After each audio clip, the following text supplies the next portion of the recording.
Bai, egunon, bai. Hasiko gara. Bueno, egunon eta ongi etorri EHU Guneren izenean eta Euskal Herriko Unibertsitatearen izenean, ongi etorri Bizkaia Aretora eta ongi etorri jardunaldi honetara. Eskerrak eman nahi dut bai islari modun, bai entzule modun parte hartuko duzuenei. Agradecer en primer lugar a Gernika Gogoratuz y al resto de organizaciones que han participado en la organización de esta jornada, especialmente a María y a Laura por todo el trabajo hecho. En nombre de EHU Gune y del Vicerrectorado de Desarrollo Científico y Social y Transferencia de la Universidad del País Vasco, daros la bienvenida. EHU Gune, que nace como punto de reflexión, de encuentro y debate entre la universidad y la sociedad, desde hace más de 10 años con el objeto de debatir sobre cuestiones de especial relevancia para la ciudadanía. Bueno, pues tiene entre uno de sus ejes en esta nueva andadura que inició el rectorado hace ya un año, los Objetivos de Desarrollo Sostenible y la Agenda 2030, y en este contexto pues adquiere especial importancia, lógicamente, la necesaria transición ecosocial que precisamos en los próximos años y que cada vez es más urgente, ¿no? La semana pasada presentaba su nuevo libro José Manuel Naredo en la Facultad de Economía, y él hablaba en la presentación del libro, señalaba cómo nos encontrábamos en una paradoja en la que ya desde los años 70 se hacía evidente, o cada vez más evidente, la crisis de civilización en la que nos encontrábamos, y a pesar de ello parecía que continuamente se venían repitiendo los mismos errores, de manera que no se conseguía pues las transformaciones, como digo, que van haciendo falta. Y utilizaba para explicar esta situación el mito de Sísifo, ¿no? Este héroe clásico condenado a subir la piedra a la cima de la montaña, y cuando llegaba la piedra caía y tenía que repetirlo, ¿no? Entonces esta idea de cómo es, bueno, de esta aparente paradoja en la que parece que vivimos en un círculo vicioso en el que se nos hace difícil articular bueno, pues alternativas a algo que como digo, venimos bueno, que lo estamos viendo venir desde hace mucho tiempo, y parece que no somos capaces de articular alternativas, o por lo menos de detener lo que se está viniendo, ¿no? Vemos además, como digo, que el tiempo cada vez es más urgente, y entonces yo creo que en este sentido jornadas como esta, en la que podamos debatir y reflexionar en torno a este tipo de temas, pues bueno, adquieren especial importancia, y creo que es especialmente relevante que esto se dé aquí. Bueno, no os quiero robar más tiempo. Como volviendo al principio, bienvenidos, bienvenidas, y espero que podamos entre todos y todas participar y sacar buenas ideas y trabajo adelante. Ongi etorri. Eskerrik asko. Eskerrik asko.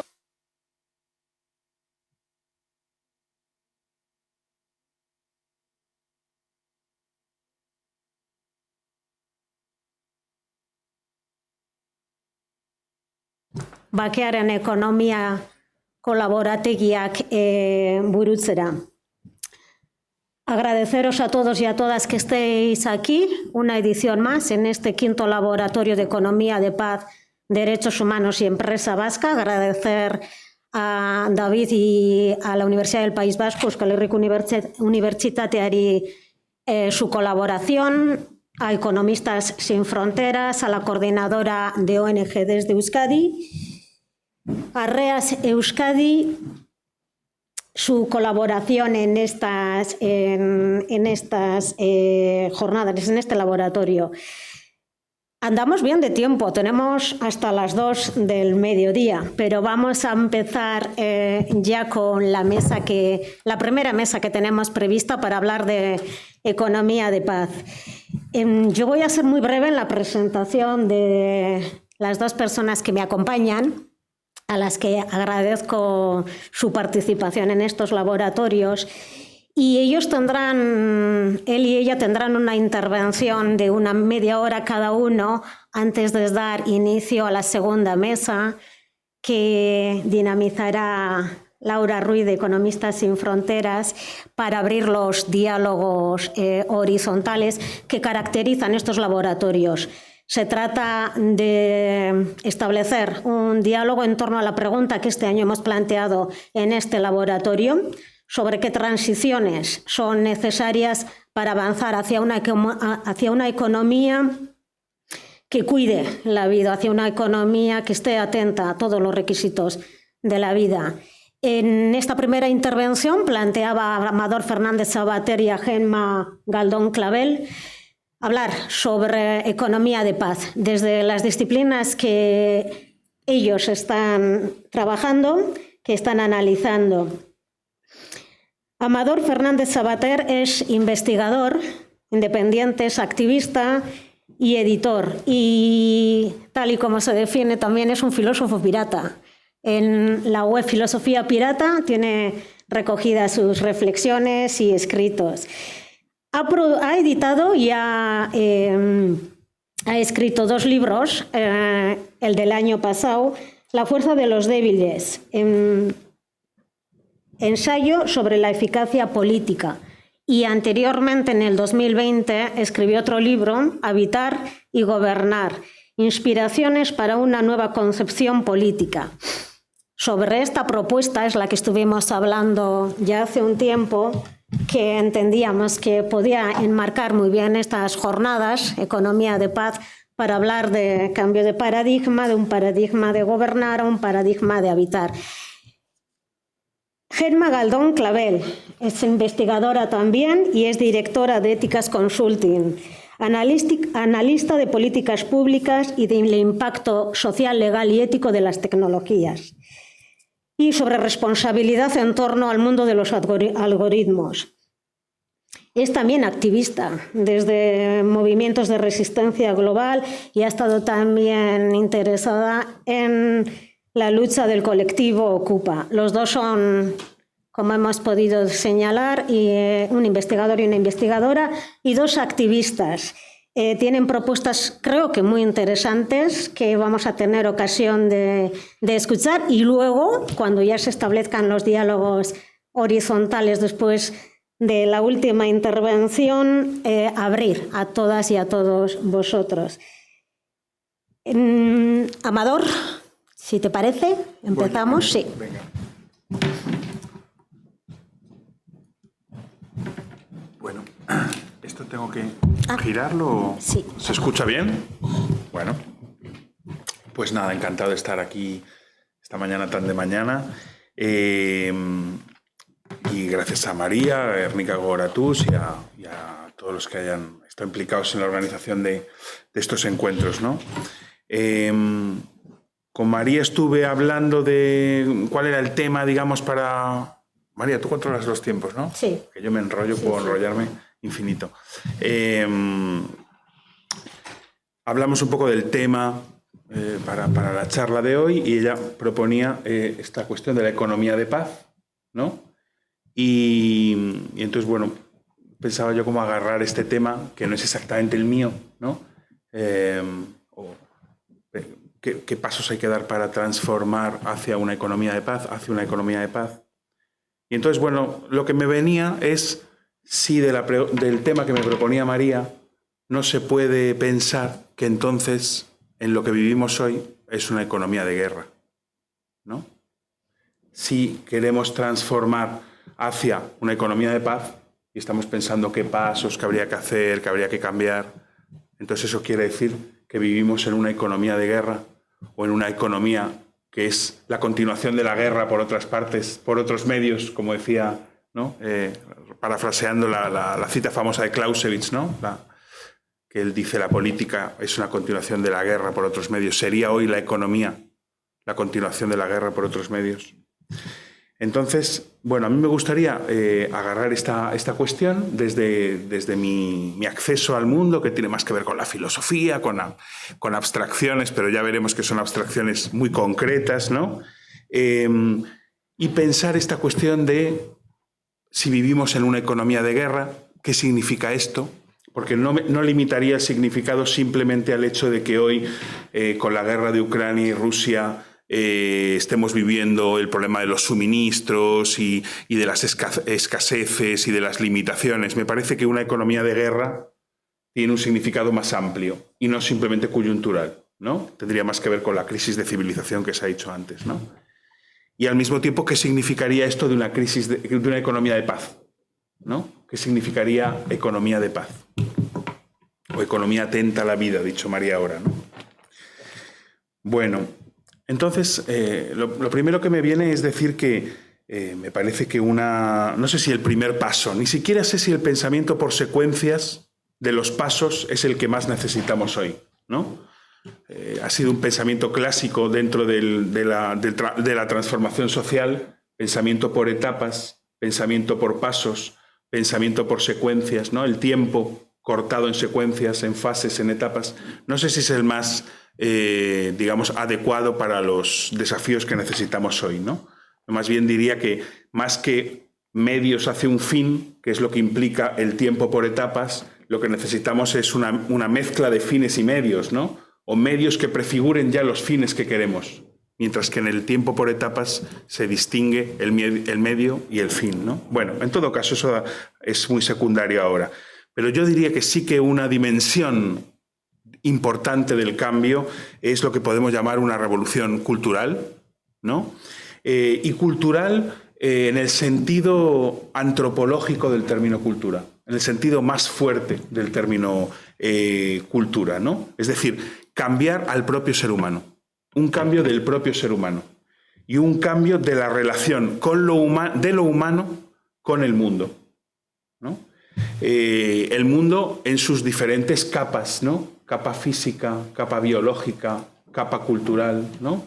Entonces, pensar que el cambio que necesitamos es cultural en un sentido profundo implica remitir a que necesitamos un cambio en lo humano mismo, ¿no? En lo más profundo de lo humano, en la relación con el mundo. Esto implicaría pasar, como ha dicho antes María, de un paradigma de dominio, de expansión, que, bueno, en uno de los libros se analiza como paradigma de gobierno del mundo, ¿no? Que funciona con una racionalidad centrada, que pivota, reducida en torno al cálculo, ¿no? A lo cuantitativo, solo existe lo calculable, solo existe lo manejable, a un paradigma del habitar el mundo, ¿no? Que ahora desarrollaremos un poco qué puede significar. Bueno, me parece que esta cuestión de los paradigmas, etcétera, quizás suene como muy abstracto, ¿no? O bueno, ¿en qué se aterrizaría? Me parece que estas cuestiones son, como ya decía, muy concretas, que el paradigma de expansión ilimitada o el imaginario de expansión ilimitada está incorporado, es decir, está hecho cuerpo en cada uno de nuestros gestos más cotidianos, en cada una de nuestras tecnologías, en cada una de nuestras decisiones cotidianas. En cada una de ellas se reproduce una relación instrumental con el mundo, que me parece que es la base de nuestros problemas. Una relación instrumental con los otros, con el mundo y con nosotros mismos, que considera cada una de estas cosas como un recurso a explotar o bien como un vertedero, digamos, donde se vayan acumulando nuestros desechos, ¿no? Las palabras clave del lenguaje político, que me parece que prácticamente ningún partido político cuestiona en la actualidad, crecimiento, desarrollo, progreso, competitividad, hacen todas parte de este paradigma de gobierno, de este paradigma de dominio del mundo, de este paradigma de expansión ilimitada, ¿no? Por tanto, lo primero que os quería proponer sería pensar este desafío tan difícil de que la transformación que necesitamos es antropológica, quiere decir que tiene que ver con un cambio del propio ser humano, que no hay cambio objetivo sin cambio subjetivo, que no hay cambio macro sin cambio micro, ¿no? Y que las revoluciones del siglo XX han fracasado una y otra vez porque han querido cambiar el mundo sin que eso supusiera ningún cambio en los sujetos que habitan el mundo, ¿no? El caso de la Unión Soviética me parece el más claro, ¿no? Cambiar el mundo, cambiar la política, tomar el poder, cambiar incluso la economía de manera radical, pero no cambiar sustancialmente la relación de los seres humanos con el trabajo, de los seres humanos con el saber, de los seres humanos con las expectativas de lo que es una vida buena, ¿no? Y por tanto, finalmente encontrar que no has cambiado tanto y que sigue siendo un sistema capitalista en el que estás montado, ¿no? Ese me parece que es el gran fracaso, todo dicho de manera muy resumida, de las transformaciones, de las revoluciones del siglo XX, ¿no? Revoluciones desde el paradigma del gobierno y no desde un paradigma del habitar y de la transformación antropológica como política, la antropología como política, ¿no? Bueno, un segundo punto sería pensar un poquito, aunque estemos a un nivel así, digamos, de lanzar algunas cositas, pero bueno, intentar describir mínimamente este paradigma de expansión y dominio y el paradigma del habitar, ¿no? Me parece, ahora voy a hacer un salto enorme del gato con botas, pero bueno, me lo vais a permitir, pero me parece que el núcleo filosófico del paradigma de gobierno tiene una historia muy larga, que no empieza ni siquiera con el capitalismo, ¿no? Sino que está profundamente imbricada en, digamos, en las tendencias fuertes constitutivas de lo que llamamos Occidente. Desde el platonismo hasta la Ilustración, pasando por el cristianismo, hay un núcleo de lo que llamamos Occidente que podemos caracterizar como dualismo idealista. El dualismo idealista. ¿De qué se trata? El dualismo idealista lo que plantea en cualquiera de sus variantes, cristianismo, platonismo, Ilustración incluso, y hoy capitalismo, es que hay un corte entre lo que hay y lo que debería haber. Entre lo sensible y lo racional. Entre las fuerzas que componen el mundo y la ley, ¿no? Y que subordina todos los valores terrestres, ¿no? Lo que hay, lo sensible, lo bajo, las fuerzas, lo material, lo impuro, a los valores más puros y más abstractos. La idea, en Platón, Dios, en el cristianismo, el interés, en la Ilustración, el dinero y el mercado autorregulado, hoy en el capitalismo. Entonces hay un núcleo filosófico muy profundo de Occidente y que nos constituye subjetivamente a cada uno de nosotros, que es este dualismo, es decir, este corte del mundo entre lo que hay y lo que debería de haber, siempre subordinando lo que hay, lo material, lo sensible, el cuerpo, a lo que debería de haber. La ley, el deber ser, el mundo ideal, ¿no? Espero que se vaya entendiendo. ¿Esto qué provoca? Provoca en nosotros una gran desconfianza hacia lo dado, hacia el mundo. El mundo es de lo que hay que desconfiar. El mundo, por tanto, es lo que más bien hay que gobernar, porque no se puede confiar en él, ¿no? La materia, lo sensible, los cuerpos, es lo que hay que gobernar porque no se puede confiar en ello. Lo dado, retomando un poco la metáfora clásica de Platón, nos hace prisioneros. Nos hace prisioneros. Prisioneros de un cuerpo, prisioneros de unos deseos, prisioneros de unas pasiones, prisioneros de la tierra, prisioneros de lo finito de la condición humana, prisioneros de una familia, prisioneros, ¿no? Y libertad, según este paradigma, es escapar de la prisión, escapar de todo lo que nos mantiene sujetos a tierra, de lo que nos mantiene implicados en lo común de la tierra, ¿no? Por tanto, libertad, según este paradigma, es trascender lo dado, ¿no? Liberarnos de lo sensible que nos lleva a engaño, es la idea de Platón. Liberarnos del cuerpo como pecado, la idea de San Agustín. Liberarnos de las pasiones terrestres en nombre del interés, que es la idea de tantos pensadores de la Ilustración. Liberarnos de nuestra condición humana limitada, que es la idea del optimismo tecnológico actual, que cristaliza en lo que se llama la corriente transhumanista, ¿no? Superar todos los límites de lo humano, límite biológico, límite físico, límite en nuestra incapacidad de conquistar otros planetas, ¿no? Y que cada una de las tecnologías, hay un libro muy bonito, se llama La religión de la tecnología, de David Nobel, y explica cómo las tecnologías del siglo XX son tecnologías de trascendencia de lo humano. Por eso la religión de la tecnología. Ingeniería genética, inteligencia artificial, energía nuclear y una cuarta, que ahora se me va a olvidar, energía nuclear. Bueno, son 4 tecnologías de reprogramación del mundo, de reprogramación de lo humano y de trascender lo dado, ¿no? Entonces, me parece que, volviendo al tema, economía de guerra, esta libertad hace pareja con la guerra, ¿no? De manera muy profunda. Libertad y guerra en el paradigma del dominio y en el paradigma de la expansión hacen pareja. ¿Por qué? Porque eso dado, ese mundo dado, ese cuerpo, esa naturaleza, esas pasiones, etcétera, hay que someterlas incluso por la fuerza, ¿no?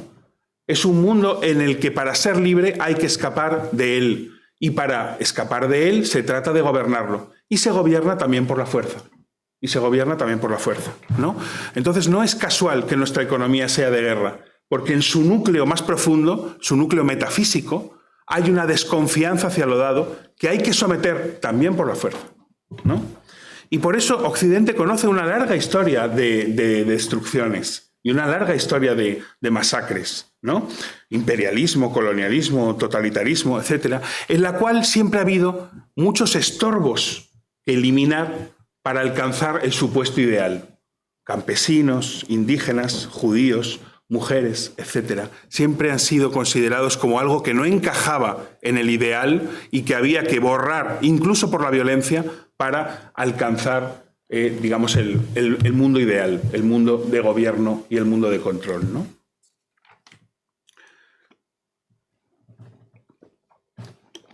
E incluso, por retomar un poco lo que he dicho antes, podíamos pensar hasta qué punto las revoluciones en el siglo XX, sobre todo las revoluciones ligadas a la idea más autoritaria del comunismo, no se han pensado bajo este paradigma de gobierno también, de este paradigma de dominio y de expansión. La toma del poder, la modificación ingenieril de las formas de vida y, por tanto, la supresión violenta de los obstáculos. No sé si recordáis pues, el gran problema, digamos, de la Unión Soviética con sus campesinos, que no, digamos, eran obstáculos para la programación de los planes quinquenales y de una economía finalmente racional, ¿no?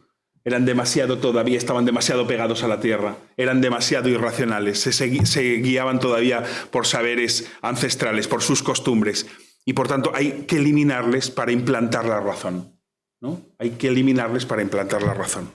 Entonces también la revolución se ha hecho bajo el paradigma de la expansión y bajo de las fuerzas productivas y bajo la expansión y bajo el paradigma del dominio, por tanto de la violencia contra lo que no encaja, ¿no?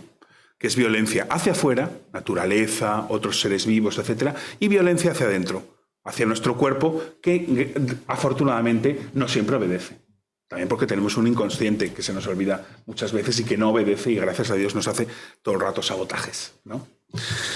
Bueno, entonces vamos a un tercer punto. Una economía de paz, ¿no? ¿Qué sería esto de una economía de paz? Una economía de paz me parece, como decía antes, que requiere una revolución cultural profunda, una revolución filosófica, una revolución metafísica, una revolución antropológica, es decir, un ser humano que mantenga una relación distinta con el mundo y consigo mismo también, ¿no? Aquí el gran desafío es pensar que la política es antropología, porque la política se piensa de otra manera completamente distinta. Se piensa como el parlamento en el que los partidos están luchando por el poder, o se piensa como la comunicación en la que hay que seducir a los demás a través de no sé qué argucias comunicativas, ¿no? Pero el desafío real que nos propone la política, cuando es una política de transformación, es que hay política si hay cambio antropológico, cambio del ser humano, cambio de piel, cambio de la piel misma, de lo que nos importa, de lo que no nos importa, de lo que deseamos, de lo que no deseamos, de lo que tiene valor para nosotros y de lo que no lo tiene, ¿no? Un cambio de piel, un cambio antropológico. Esto es el verdadero núcleo de la política, más allá del teatro parlamentario y más allá de las guerras comunicativas en Twitter y todo eso, ¿no? ¿Qué sería entonces el paradigma de habitar, al que podríamos asociar una economía de paz, digamos, ¿no? Para mí, habitar el mundo es la capacidad de hacer con lo que nos hace. De hacer con lo que nos hace. de partir de lo que hay, ¿no? De lo que hay. No de querer suprimir lo que hay, violentar lo que hay, forzar lo que hay, sino de partir de lo que hay. Es como si fuera una materia, no tanto a sojuzgar, como una materia a elaborar. Una materia que podemos elaborar, es decir, a la que podemos dar forma, ¿no? Podríamos decir una relación artesana con el mundo. Una relación artesana con el mundo, ¿no? Habría que pensar aquí hasta qué punto se podría recuperar algo de lo artesano en la economía, que está ahora completamente gobernada por un paradigma industrial, digamos, ¿no? En el cual precisamente la relación artesana con el mundo, la relación con una materia a la que se da forma, se pierde completamente, ¿no? Bueno, la libertad en este paradigma de habitar no es la voluntad de hacer lo que queremos, no es la libertad de hacer lo que me da la gana, no es la libertad ayusiana, digamos, ¿no? La libertad neoliberal, sino la libertad tiene que ver con un margen, el margen de acción que nos permite lo que hay, ¿no? Lo que hay no está completamente cerrado, no está completamente hecho, no está completamente definido, ¿no? Hay un margen que nos permite elaborar. Entonces, en ese margen se juega nuestra libertad. Nuestra libertad es, por tanto, segunda. Es hacer con lo que nos hace. No es decidir lo que vamos a hacer, como el sueño, digamos, de esta religión de la tecnología. Digamos, vamos a ser seres humanos que, desprendidos de todos los límites, vamos a alcanzar la vida eterna, otros planetas, o la destrucción del mundo a través de la energía nuclear, ¿no? No, es hacer con lo que nos hace, ¿no? Ni siquiera es un juego con los límites, porque son límites con los que algo podemos hacer, ¿no? Entonces, el cuerpo, el deseo, las pasiones, la tierra, las condiciones físicas, el mundo, no es una prisión de la que haya que escapar, no es algo que haya que gobernar para ser libre, sino que es una condición positiva de apertura, de pensamiento, de creación, ¿no? Nuestro cuerpo, por ejemplo, no es la prisión del alma, como decía Platón, sino lo que permite que haya pensamiento. No es el enemigo del pensamiento, es lo que permite que haya pensamiento, que tenemos una relación, digamos, sensible con las cosas, y a partir de esa relación sensible con las cosas podemos pensar también las cosas. El cuerpo no es la prisión del pensamiento, no es la prisión del alma. El cuerpo es la condición para que haya pensamiento. Y como para que haya pensamiento, para que haya otras muchas cosas, ¿no? El paradigma del habitar parte de un mundo considerado no como prisión que haya que abolir, que destruir, sino como condición positiva de apertura hacia los demás, de pensamiento y de creación.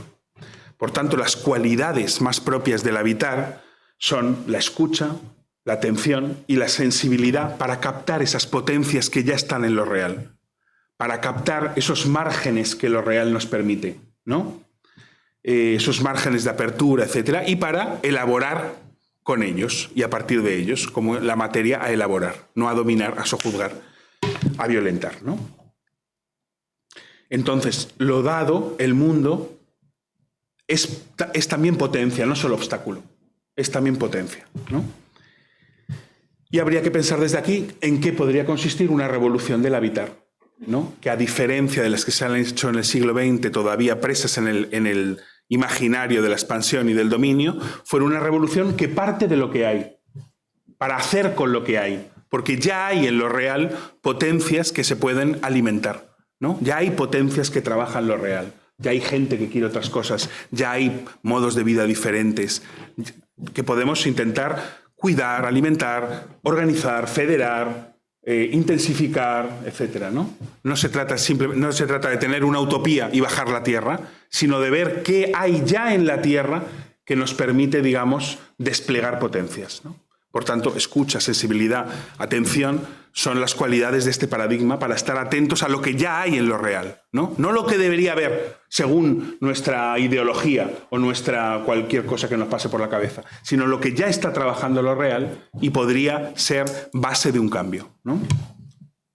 Pero claro, cómo pensar esta revolución del habitar me parece todo un desafío, cómo cambiar de paradigma también en la revolución, cómo reimaginar la revolución desde un paradigma de gobierno a un paradigma de habitar, ¿no? Tendría quizá más que ver con lo que decía Walter Benjamin, ¿no? Cuando hablaba de las revoluciones, han sido la locomotora lanzada, digamos, contra el infinito, ¿no? El progreso. Estaba haciendo una crítica de las revoluciones del siglo XX, la locomotora del progreso sin obstáculos, la Unión Soviética, ¿no? Sin embargo, él dice quizá haya que pensar más la revolución como el acto de tirar del freno de emergencia, ¿no? Como se ha dicho antes, de ralentizar, de frenar, de detener, ¿no? Bueno, y por último voy a acabar, si os parece, por si acaso esto os ha parecido demasiado general y abstracto, que lo era, pero me parece que también tiene sus anclajes y concreciones, con dos puntos más concretos sobre la actualidad o algo más, digamos, más de la actualidad, ¿no? Y ya acabo. Me parece que el proyecto de expansión, que el proyecto de dominio, produce sujetos, que nosotros somos sujetos educados en un paradigma de dominio y de expansión, nosotros mismos, ¿no? Que establecemos, por tanto, una relación constantemente instrumental con todo. Instrumental con los demás, instrumental con el mundo, instrumental con nosotros mismos. Instrumento al servicio de no sé qué fines, ¿no? Fines de rendimiento, de productividad, de acumulación, etcétera, ¿no? Entonces, que la economía de guerra en la que estamos produce sujetos movilizados. Hay que movilizarse, en la guerra hay que movilizarse. La gente es movilizada en la guerra, se dice, ¿no? Se la moviliza al frente, por ejemplo, ¿no? Pues nosotros también somos diariamente sujetos movilizados, ¿no? Trabajando, conectados, consumiendo 24 horas, 7 días a la semana, 24/7. El paradigma de la movilización total, ¿no? De que uno debe ser un soldado completamente entregado a la causa, ¿no? En este caso, a la causa de la economía, ¿no? Que nos quiere sin ningún momento de descanso, siempre disponibles, siempre conectados, siempre con energías, nunca sin ningún límite, por supuesto, nada de depresiones, nada de estados bajos, ¿no? Siempre hay que estar como un soldado dispuesto a la batalla, ¿no? A la batalla, digamos, económica, a la batalla de la competencia, a la batalla de darle un codazo al otro, a la batalla de aprovechar más nuestros capitales simbólicos, nuestra imagen, nuestra marca, etcétera, etcétera, ¿no? Esto me parece que está produciendo, hoy ya incluso salta a la televisión, un malestar social gigantesco. Malestar social gigantesco, lo que se llama la crisis de salud mental, parece que no es el mejor de los términos, pero esto es a lo que alude un malestar muy fuerte, ¿no? Crisis de ansiedad, ataques de pánico, cansancio, esto que decimos todo el rato coloquialmente, el agobio, estar muy agobiados, no tenemos tiempo, estamos agobiados. Todo esto son fracturas, pequeños agujeros en el paradigma de expansión y de dominio que nos fabrica como seres humanos, ¿no? Entonces, estos malestares son los síntomas de la economía de guerra, y para desertar de la economía de guerra, de la que tenemos que ser desertores, ¿no? Tenemos que desertar de esta guerra económica para transitar hacia una economía de paz, hay que escuchar esos malestares y esos síntomas, interrogarlos y habitarlos, ser capaz de dar forma a las energías también que ellos provocan, ¿no? Esto por un lado, la esperanza es el síntoma, la esperanza es el malestar. La esperanza es en que esta locomotora se fractura, y se fractura en nuestros propios cuerpos, que no pueden más. Y todos los símbolos, todas las señas de que nuestro cuerpo no puede más, es la materia prima que tenemos que elaborar e interrogar para un cambio que en primer lugar es antropológico, por tanto, de nosotros mismos, ¿no? Y el segundo punto sería con respecto a la pandemia, ¿no? Que me parece que todavía está por pensar lo que ha pasado, la experiencia de estos 2 últimos años, ¿no? Y qué ha pasado en términos, subjetivos, ¿no? Por ejemplo, qué ha pasado con el deseo en pandemia, ¿no? Estos dos últimos años, qué ha pasado con nuestro deseo en pandemia, ¿no? Para mí, así os lanzo sin mucha explicación, se ha producido un fenómeno de apagón libidinal, ¿no? Estos 2 años, con los confinamientos, con las restricciones, con las dificultades de hacer cualquier cosa, se ha producido un fenómeno de blackout, de apagón libidinal, ¿no? Una retirada del deseo, de los lugares, de los objetos y de las actividades en las que estaba puesto el deseo. Una especie de retirada del deseo, fuga del deseo, blackout del deseo, apagón del deseo, apagón libidinal, ¿no? Y esta retirada me parece que es muy ambivalente. Es decir, que puede caer de un lado o puede caer de otro, ¿no? Por un lado, me parece que ha provocado un aumento del malestar que decíamos, es decir, se ha expresado en la falta de ganas, en la depresión, en el abatimiento, ¿no? Y esto ha habido mucho, ¿no?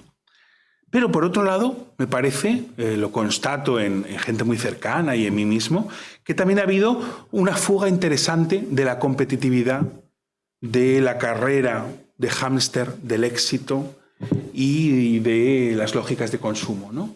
Había también como una desgana con respecto a todas estas cosas, ¿no? Entonces, ese apagón libidinal no solamente falta de ganas negativa, sino que tenía algo de interesante, porque también el deseo se fugaba de los lugares, los dispositivos neoliberales que lo tenían capturado. El éxito, la realización, el trabajo a full, que cada momento de la vida sea un momento de guerra, de trabajo, ¿no? De aprovechar, etcétera, ¿no? Y me parece que así podemos entender fenómenos como lo que se llama hoy la gran dimisión, de Big Quit, ya sabéis, todos esos millones de personas en Estados Unidos que después de la pandemia no han vuelto a trabajar, sus trabajos basura, ¿no? Y que son fenómenos que de alguna manera aquí también están, en hostelería, por ejemplo, ¿no? Que se quejan los patronos de la hostelería en el sur, es que la gente no quiere trabajar, no sabemos qué pasa, etcétera, ¿no? Y que no solo creo que sea una cuestión económica de precariedad, que por supuesto también, pero también tiene que ver con el deseo. ¿Qué es lo que consideramos una vida buena? Hemos tenido también tiempo para hacer un cambio de prioridades de lo que es y lo que no es una vida buena, la vida que queremos, la vida que ya nos resulta intolerable, ¿no? Entonces, bueno, me parece que también todos estos fenómenos tan extraños, la fuga de las grandes ciudades, en Madrid, por ejemplo, imagino que también en Barcelona, no sé aquí, pero pues ha habido una fuga masiva de las ciudades. Gente que ve que en el confinamiento la ciudad se convierte en una ratonera y decide, digamos, marcharse de la ciudad. Gente que se lo puede permitir, que teletrabaja, pero que decide marcharse de las ciudades. Ha habido todo un movimiento de gente que se marcha. El deseo se fuga, el deseo se escapa, ¿no? Todos los fenómenos de ralentización de la vida, ¿no? Gente que hace una vida mucho más localizada, bueno, hasta llegar al extremo de la gente que sale muchísimo menos de casa, ¿no? El síndrome de la cabaña, siempre los medios de comunicación ponen etiquetas a los síntomas para que no pensemos sobre ellos, ¿no? Entonces, me parece que todos estos fenómenos tienen que ver, son expresiones del apagón libidinal y que ese apagón libidinal es ambivalente. No sabemos muy bien de qué lado cae, ¿no? Pero me pregunto que aunque no sean movimientos políticos evidentes, si nos están diciendo algo de lo duro que es sostener en cada uno de nuestros cuerpos el paradigma de la expansión y el paradigma del dominio permanente, ¿no? Se abren agujeros. Y esos agujeros es lo que tenemos que escuchar si queremos cambiar las cosas, ¿no? Agujeros a escuchar para finalmente poder desertar de la economía de guerra y movernos hacia una economía de paz, que sería una economía de habitar, de relación con la vida, no en términos de algo a sojuzgar porque desconfiamos de ello, sino un término de la vida como condición de apertura a la creación, al pensamiento, etc. Bueno, ahí me quedo. Muchas gracias.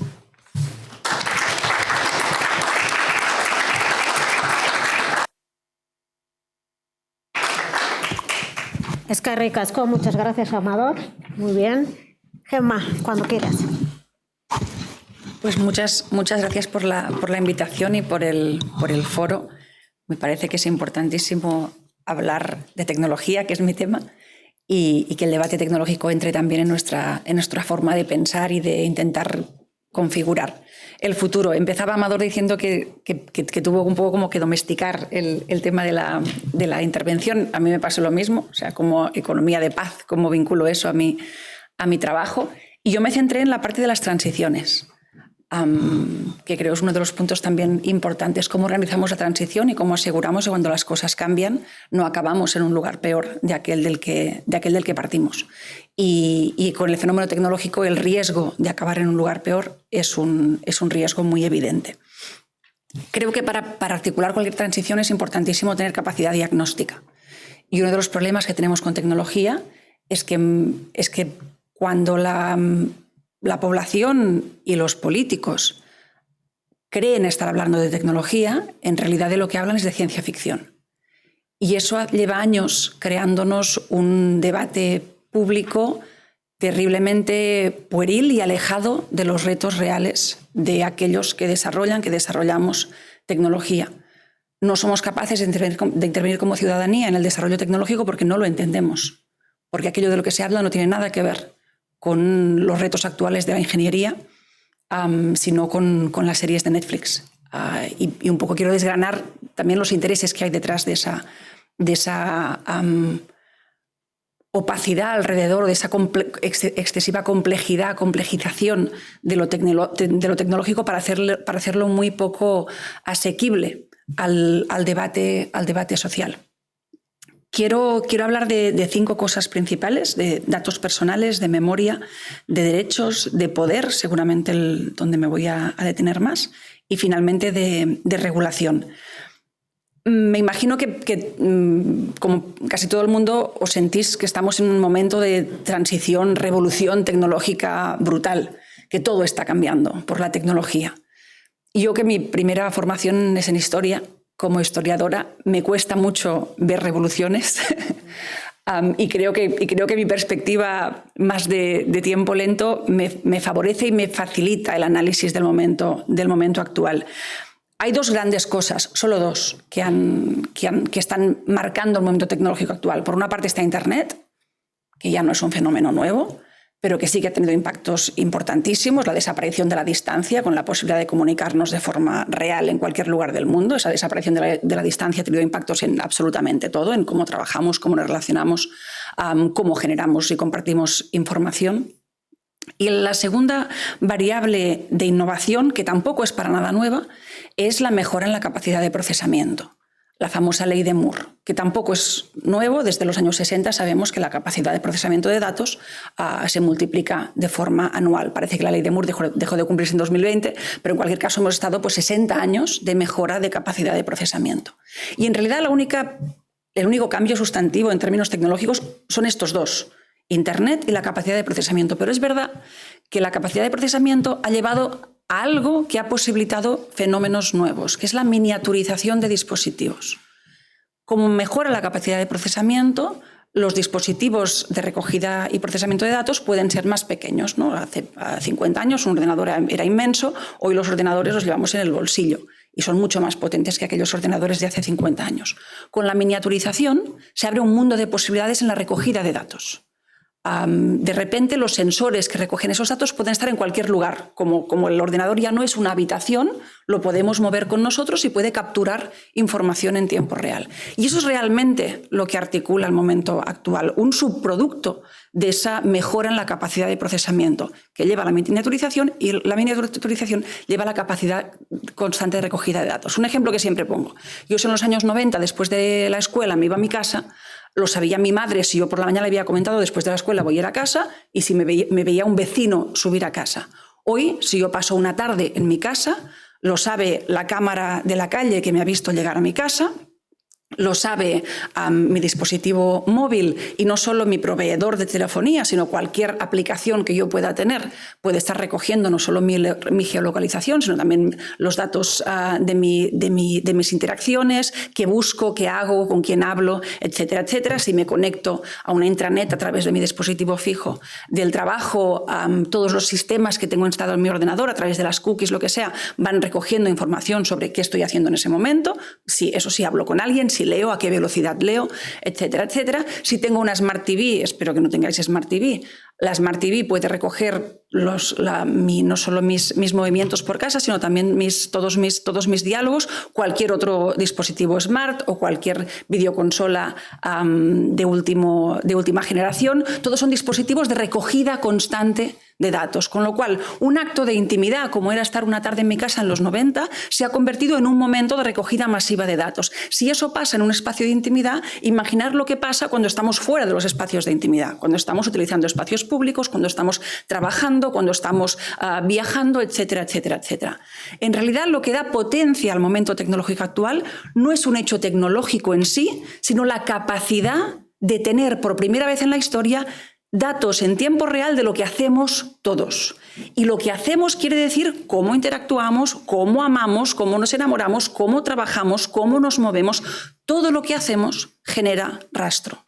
La posibilidad de tener todos esos datos es lo que le da nueva vida a la inteligencia artificial. La inteligencia artificial no es nada nuevo.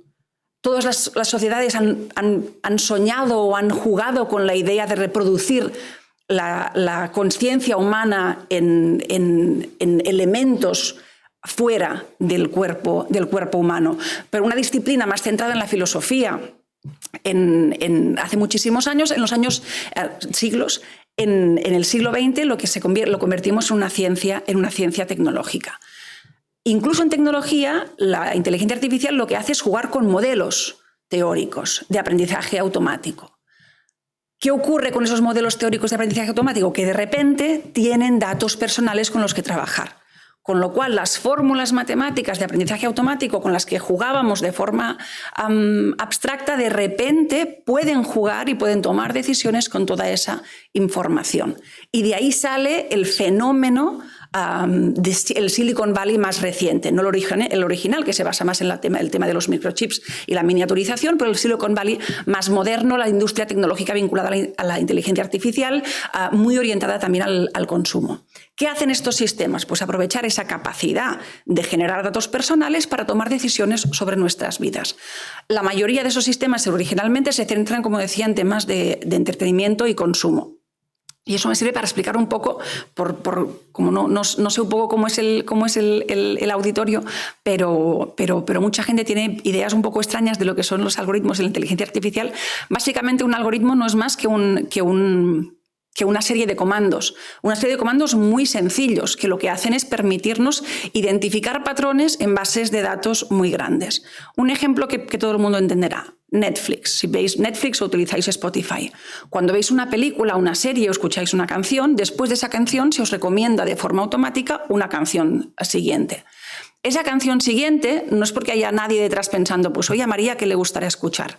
Lo que hace el sistema es, como tiene información sobre qué es lo que ha visto o escuchado todos los usuarios en el pasado, lo que hace es buscar patrones en esa base de datos de qué ha hecho la gente en el pasado, y el patrón es, después de ver Misión Imposible 3, la mayoría de gente que ha visto tal otra película, pues te recomienda esa otra película basada en esos patrones de utilización mainstream. A esos patrones les podemos añadir variables. Podemos decir, a ver, igual no todo el mundo tiene las mismas preferencias culturales, con lo cual en España, a quien ve Misión Imposible 3, no le voy a dar el patrón más utilizado a nivel global, sino que voy a coger solo la base de datos de usuarios de España. Entonces lo que hacemos es construirle al algoritmo una variable que dice no busques patrones en todo el mundo, busca patrones solo en España. O podemos decir, una persona de 15 años no tendrá las mismas preferencias que una persona de 55 años. Con lo cual, algoritmo, búscame patrones solo en esa franja de edad. Básicamente un algoritmo lo que hace es eso. Es capaz de procesar muchos datos, bases de datos muy, muy grandes, y buscar patrones en esas bases de datos. Eso en el mundo de la tecnología de consumo y de ocio ha funcionado relativamente bien. Incluso GPS, etcétera, nos ha permitido tener sistemas de automatización, de análisis de datos que nos facilitan en muchos casos la vida. Pero ¿qué ocurre? Que cuando trasladamos esos sistemas de aprendizaje automático a otros espacios, las noticias ya no son tan buenas. Esta búsqueda del patrón del pasado lleva, por ejemplo, a discriminaciones múltiples. A las mujeres, por ejemplo, tenemos pocos datos porque los bancos son muy poco transparentes, pero hay estudios que argumentan que a las mujeres en los bancos se nos da entre 10 y 20 veces menos servicios que a los hombres.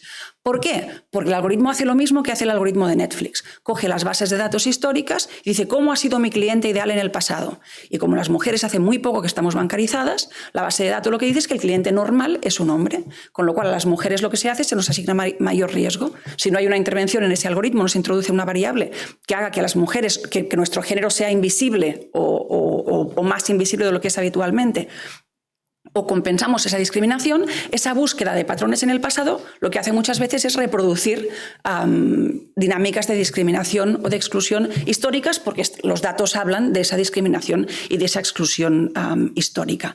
Con lo cual, lo que emerge en medio o en el centro de todos estos procesos es la emergencia de la privacidad y de los derechos vinculados a los datos como algo primordial. Y una privacidad, además, que es bastante diferente a la privacidad del siglo XVIII, que es la que consigue meterse en todas las constituciones modernas. Todas las constituciones occidentales recogen el derecho a la privacidad. Un derecho que cuando yo era pequeña hablábamos muy poco. La privacidad, cuando eres adolescente, la valoras un montón. Eso no, esta es mi habitación, no entrar y tal. Pero después de esa fase teníamos poco interés por la privacidad. De repente, la privacidad lo es todo. Y yo plantearía, por eso mi primer punto era el de los datos personales y la privacidad, creo que se está convirtiendo en un derecho habilitante. Sin privacidad no hay nada más. Sin privacidad no podemos disfrutar del resto de derechos, de muchos del resto de derechos. La privacidad es una puerta a poder desarrollarnos en autonomía. Es una puerta a la presunción de inocencia. Es una puerta a la no discriminación. Sin privacidad no podemos gozar de todos esos derechos. Con lo cual, al contrario de lo que Mark Zuckerberg predicaba en 2010, cuando dijo que la privacidad iba a desaparecer, 22 años después lo que vemos es una verdadera explosión de la privacidad. Es verdad que los jóvenes no definen la privacidad de la misma forma que lo hacemos los mayores. Pero eso no quiere decir que no les importe. En realidad lo que nos dicen los estudios, sobre todo en Estados Unidos, porque en Europa se hace muy poco seguimiento de opiniones en relación con la tecnología, pero lo que nos muestra es un crecimiento de la preocupación por la privacidad, pero una privacidad diferente a aquella que definimos las personas mayores de 35 o 40 años. Con lo cual, mi primer punto es la importancia de la privacidad. Un segundo punto vinculado, el tema de la memoria. Me parece importante destacar que con la emergencia de la industria de datos y con la recogida constante de nuestra información, insisto, nuestra información no es solo lo que hacemos en un ámbito acotado, sino que es absolutamente todo lo que decimos, cómo lo decimos, con quién nos relacionamos. Todo eso hace que por primera vez en la historia, y lo repito mucho, sea más difícil olvidar que recordar. Y eso me parece un cambio histórico profundo, en términos incluso de la capacidad de desarrollo de los seres humanos, de nosotros mismos, sobre todo de los más jóvenes. En el pasado lo difícil era recordar. Para recordar había que saber escribir, había que tener tinta, había que tener papel, había que tener imprenta en una época más moderna, y de repente lo difícil, prácticamente imposible, es olvidar. Todo lo que hacemos queda registrado, pero además queda registrado por parte de actores que no controlamos y que pueden hacer uso de esa información en cualquier momento. ¿Cómo hubiera sido nuestra adolescencia si todo aquello que hicimos hubiera quedado registrado y pudiera reemerger en cualquier momento sin ningún tipo de control y arruinarnos la vida? Pues eso es lo que está pasando con cualquier persona que tenga ahora mismo menos de 25 años. Todo lo que haces, todo lo que vives queda registrado por actores que no controlas. Con lo cual tu capacidad, no solo de equivocarte, sino también de reinventarte y de tomar decisiones libremente, queda terriblemente mermada. Porque tu proceso de reinvención, de cambio, de exploración de los límites puede verse de repente sesgado por la intervención de una imagen, de un vídeo, de cualquier input de datos del pasado. Estamos viendo a personas de 17 y 18 años que acceden al mundo laboral y pierden sus primeros trabajos por un tuit o por un post de Instagram que publicaron cuando tenían 12. ¿Hasta qué punto es legítimo juzgar a una persona de 18 o 17 años por algo que dijo cuando tenía 12? No tenemos ningún tipo de marco legal para definir eso, pero los jóvenes están viendo cómo sus posibilidades futuras se ven limitadas por sus posicionamientos públicos propios o de otros en otros momentos. Muchos de los vídeos de esos menores no los han colgado ellos, los hemos colgado sus padres o sus amigos, con lo cual muchas veces no hay ni control de eso. Pero además, los datos fijan nuestra identidad. Para los datos, lo más rentable es que seamos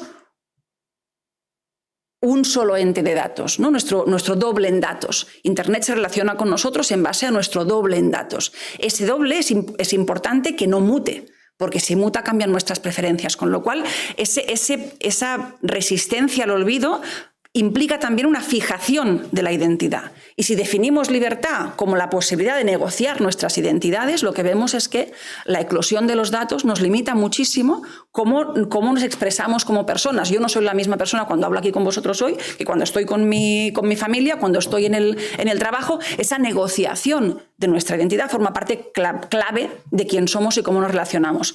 Esto queda terriblemente mermado cuando aquello que somos queda fijado a través de esos datos que dicen representarnos o que son recogidos para captar quiénes somos y qué puede interesarnos o no. Con lo cual, esa vinculación entre la memoria, el desarrollo autónomo y la libertad me parece que es muy importante ponerla sobre la mesa para que empecemos a pensar sobre el impacto de los procesos de datos en cosas que van mucho más allá de la mera protección de datos. Un tercer elemento que me parece importante es el de los derechos. Porque hablaba de memoria, de autonomía y de libertad, que se definen como derechos muchas veces individuales, pero los datos tienen un componente colectivo muy importante. Y ahí es donde entra con fuerza, debería entrar con fuerza la regulación. Porque además hay una dinámica que creo que es interesada de personalizar, individualizar todo lo relacionado con los datos. ¿No? Es decir, no, es que el futuro de la privacidad es que tus datos sean tuyos. Eso es una falacia absoluta. Tus datos nunca son tuyos una vez que los has entregado. Si tú y yo entrego mi historia clínica, yo no puedo recuperarla. Esa historia clínica la va a utilizar quien me la ha comprado, a quien se la ha vendido ese ente, y si yo cambio de opinión no puedo recuperar ese derecho. Con lo cual el control individual de los datos es una absoluta falacia y es una falacia interesada que puede llevar a la monetización de un derecho fundamental como el derecho a la privacidad. Con lo cual mucho ojo con los discursos de control y de ownership, de propiedad de los datos. Pero es que además nuestros datos no hablan solo de nosotros mismos. Antes os decía, los datos que se recogen son de cómo interactuamos. Cuando yo me bajo una aplicación, algo tan sencillo, cuando yo bajo una aplicación en mi móvil o en mi ordenador, estoy compartiendo no solo mis datos, sino los datos de todos aquellos que me han dado sus datos para ponerlos en mis dispositivos. Todas esas interacciones, todos esos teléfonos, todas esas agendas de contactos también se están compartiendo en ese acto. Cuando el micrófono de mi teléfono se enciende, me graba no solo a mí, sino a todos los que me rodean. Pero no solo eso, cuando yo doy mi ADN para que se haga un estudio de si soy un 10%, un 50% irlandesa, caucásica o la chorrada que sea, perdón, estoy dando mi ADN y el de todos aquellos que comparten ADN conmigo. Es decir, al final no estoy dando solo mi identidad, sino la identidad de todos los que tienen consanguinidad conmigo, y tenemos ya casos de delincuentes identificados porque un familiar dio su ADN a un banco de datos. Evidentemente, atrapar a un delincuente está bien, pero cuando damos estos datos no los damos solo para que se atrapen delincuentes, los damos también para que se hagan grafos sociales para saber quiénes somos más allá de nosotros mismos. En realidad ahora mismo es imposible no tener datos recabados por un montón de entes, porque si tú proteges tus datos, si no lo hace tu contexto, al final tenemos a través de nuestra red se infiere quiénes somos, qué hacemos y qué preferencias tenemos, con lo cual la privacidad y los derechos vinculados a los datos como algo colectivo me parece algo muy importante, como algo colectivo y además algo que va mucho más allá de la mera definición específica de los derechos. Una de las cosas que a mí más me abrió la mente trabajando en temas de datos fue hace ya como 8 años empezamos un proyecto con la Comisión Europea y con la Agencia Europea de Derechos Fundamentales de evaluación del despliegue de las fronteras inteligentes en todo el mundo. Schengen funciona con fronteras inteligentes. Os habrá pasado al viajar que el control del pasaporte ya no lo realiza un personal de frontera, sino que lo realizáis a través de una máquina que valora si tenéis permiso para entrar en España, para volver a España o para entrar en otro país. Cuando hicimos la evaluación de cómo se había desplegado este sistema, los contratantes, la Comisión Europea y la Agencia Europea de Derechos Fundamentales buscaban un cumplimiento de la ley estricta. Se cumple la legislación de protección de datos. Cuando se lee la información de tu pasaporte, se hace una diferencia entre si eres ciudadano o no ciudadanos, y eso es muy importante. En los aeropuertos hay 2 colas, no por un tema de gestión de colas, sino porque cuando uno entra en el espacio Schengen siendo ciudadano Schengen tiene todos los derechos, pero cuando uno entra al espacio Schengen sin ser ciudadano Schengen no tiene ningún derecho. Así están codificados nuestras leyes. Al ciudadano todo, al no ciudadano absolutamente nada. Y lo que puedes hacer con los datos de esos dos grupos es muy diferente. Los procesamientos de datos y las comprobaciones de datos que puedes realizar cuando eres ciudadano o cuando no son muy diferentes. Cuando no eres ciudadano se puede hacer lo que se quiera con tus datos, cuando eres ciudadano tienes unas garantías, ¿no? Pues nuestro trabajo de evaluación era muy técnico en ese sentido.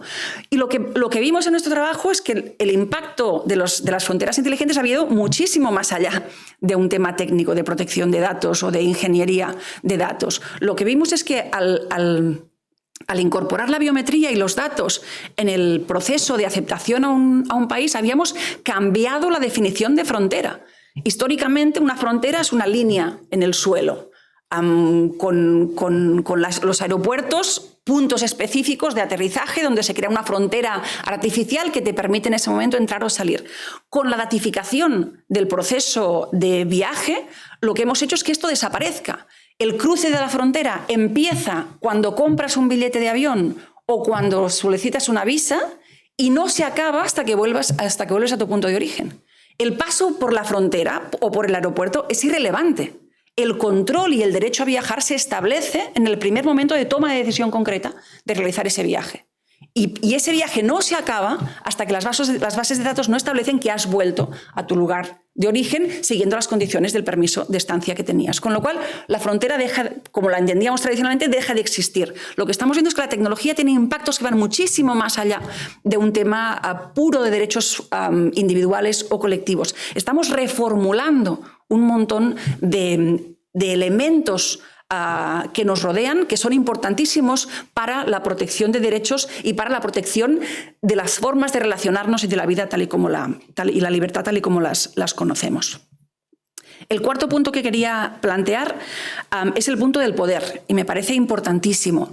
Decía E.P. Thompson, cuando estudiaba la clase obrera en Inglaterra en el siglo XIX, que cuando los relojes, como tecnología nueva, empezaron a generalizarse y los obreros, los amos de las fábricas, pudieron comprarse relojes, pero los trabajadores aún no, se instaló en las fábricas esos relojes y lo que hacían los amos al final de la jornada era mover las manecillas para que el trabajador trabajara un poquito más.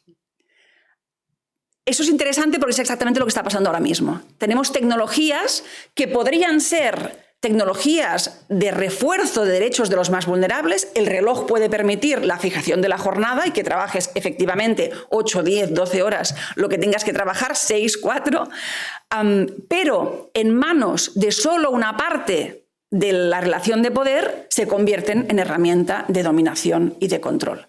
Eso que pasaba en el siglo XIX, si solo el empleador tiene el acceso a las manijas del reloj, el reloj se convierte en una herramienta antiobrera, está pasando actualmente. Y lo que vemos constantemente en éticas en mi trabajo con mi equipo es que la tecnología actual está siempre sistemáticamente reforzando el poder de quien ya tiene poder.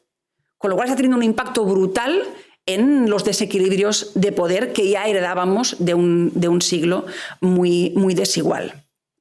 Estamos viéndolo también en el tema de la discriminación. Nos contaba las mujeres en los bancos, pero no solo eso.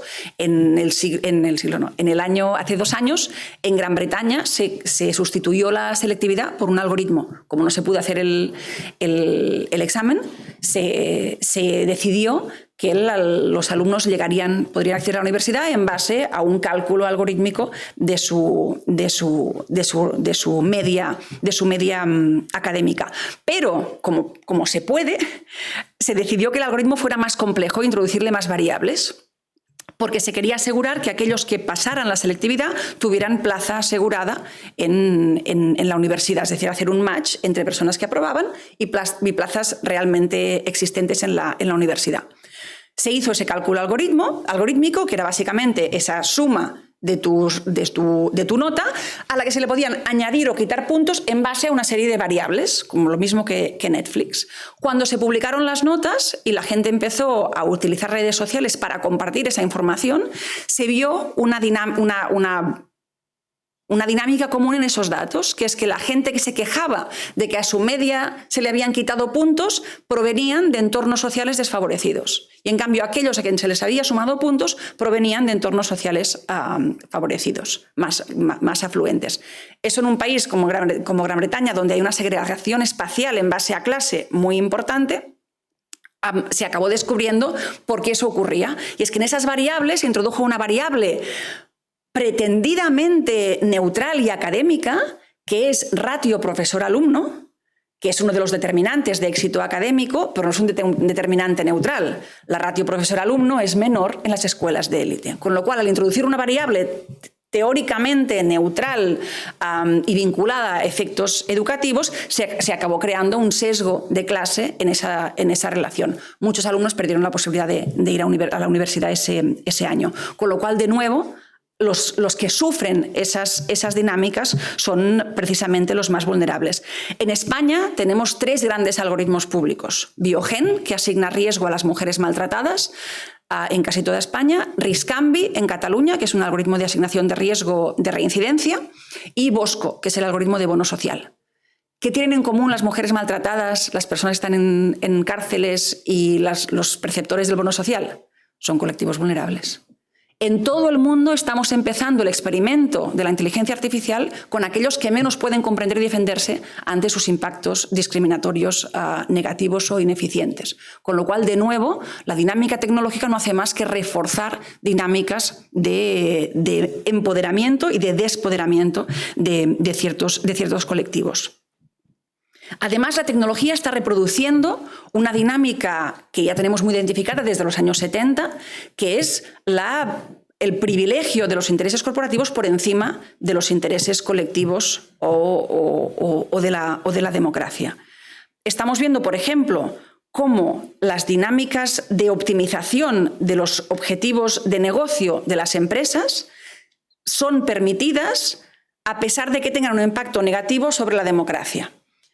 Cuando hablamos de polarización en redes sociales, la polarización no ocurre porque los dueños de las redes sociales quieran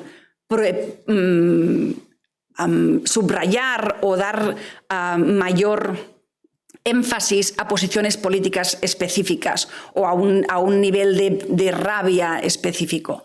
Ocurre porque las plataformas optimizan tiempo. Las plataformas ganan más dinero cuanto más tiempo pasas en ellas. Con lo cual, cuando tú ves, visionas o escuchas cualquier tipo de contenido, el objetivo de la recomendación que recibes es conseguir que te quedes más tiempo.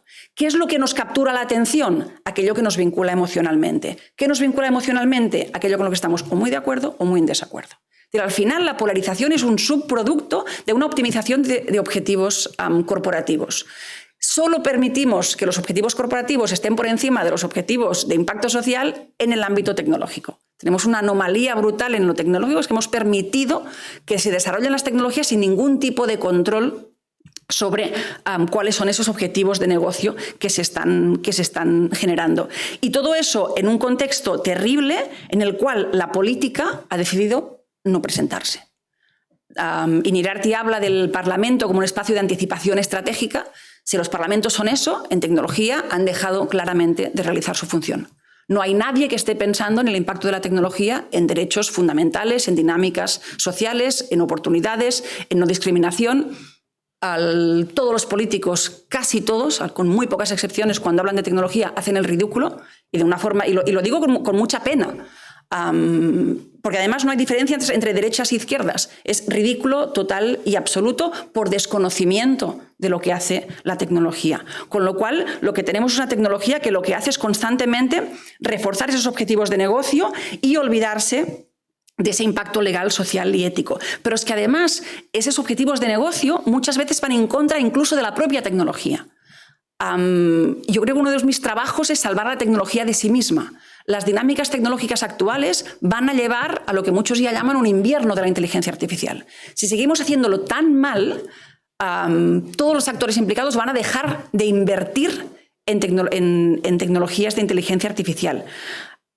Porque básicamente las dinámicas de venta, de marketing, se han puesto por encima de las dinámicas de desarrollo, de priorización, de la evolución o del progreso en el desarrollo tecnológico. Por ejemplo, la insistencia en la sustitución de los humanos, que es una insistencia, creo que ideológica, queremos eliminar a personas, pero las personas son caras, y creemos que la inteligencia artificial nos permitirá llegar a un paraíso liberal donde las personas son totalmente reemplazables y donde las máquinas que no cogen bajas, ni se quejan, ni tienen niños, ni nada, facilitarán los procesos de producción. Esa es una posición, creo que terriblemente ideológica, no tiene nada que ver con las capacidades reales de la tecnología. Os he hablado de cómo era un algoritmo. Todos los algoritmos que nos rodean hacen tareas muy sencillas. Los algoritmos que yo audito son casi siempre Excel glorificados. O sea, no hacen más que lo que os decía antes. Gestionar una base de datos con muchos datos, encontrar patrones y asumir que lo que más ocurrió en el pasado es lo que es probable que más ocurra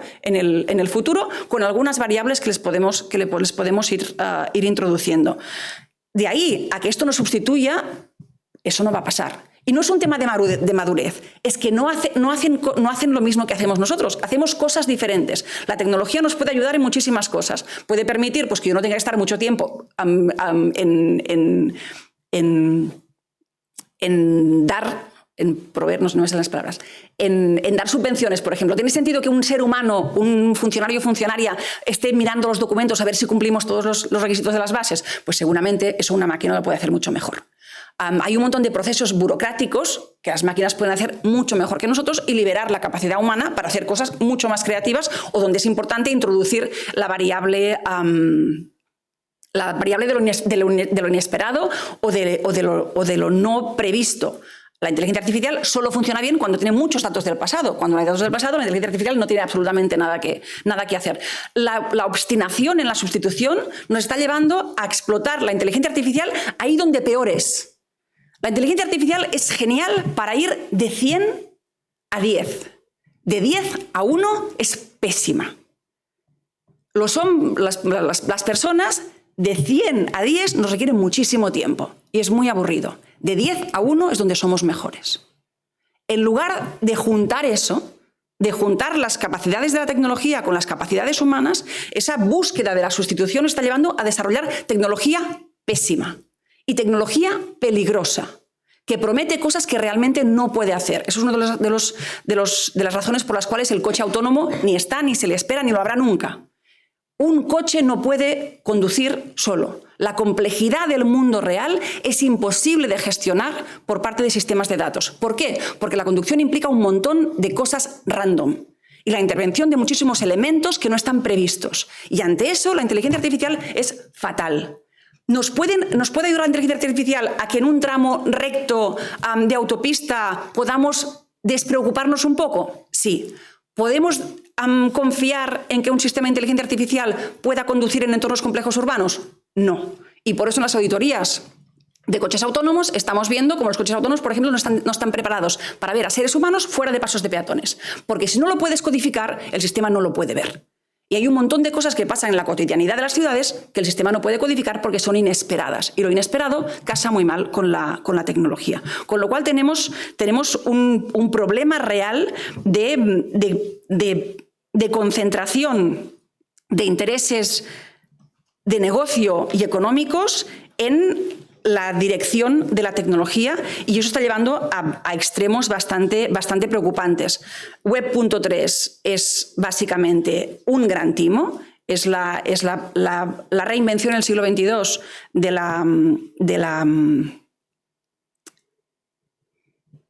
la especulación que caracterizó los primeros momentos del capitalismo. El mejor ejemplo seguramente es la especulación alrededor de los tulipanes en el siglo, no recuerdo el siglo, pero os acordaréis en Holanda, cuando los tulipanes se convirtieron en un bien de inversión. Pues básicamente Web.3 no es más que Web3 no es más que eso, igual que todo el tema de cripto.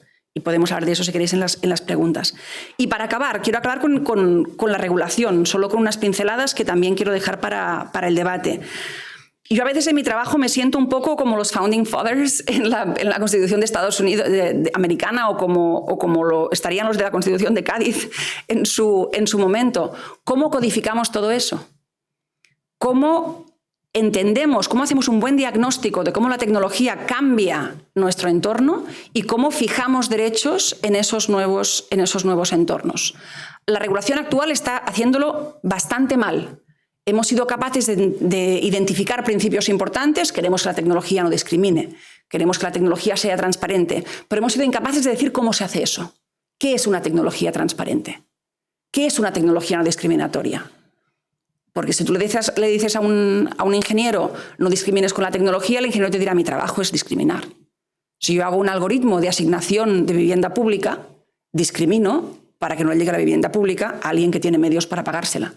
La tarea del algoritmo es discriminar. El tema no es discriminar sí o no, el tema es a quién discriminamos y quién toma esa decisión. Estamos siendo muy malos en aterrizar los principios que queremos que guíen el desarrollo tecnológico en garantías concretas de protección de las personas. Y en ese escenario, quien más está sufriendo son los colectivos vulnerables, porque son los primeros que estamos sometiendo a la decisión algorítmica y automatizada. Con lo cual creo que tenemos problemas importantísimos para articular, para dar forma a esa transición y para asegurar, como decía al principio, que salimos mejor de cómo estábamos. Yo me contentaría con que saliéramos iguales.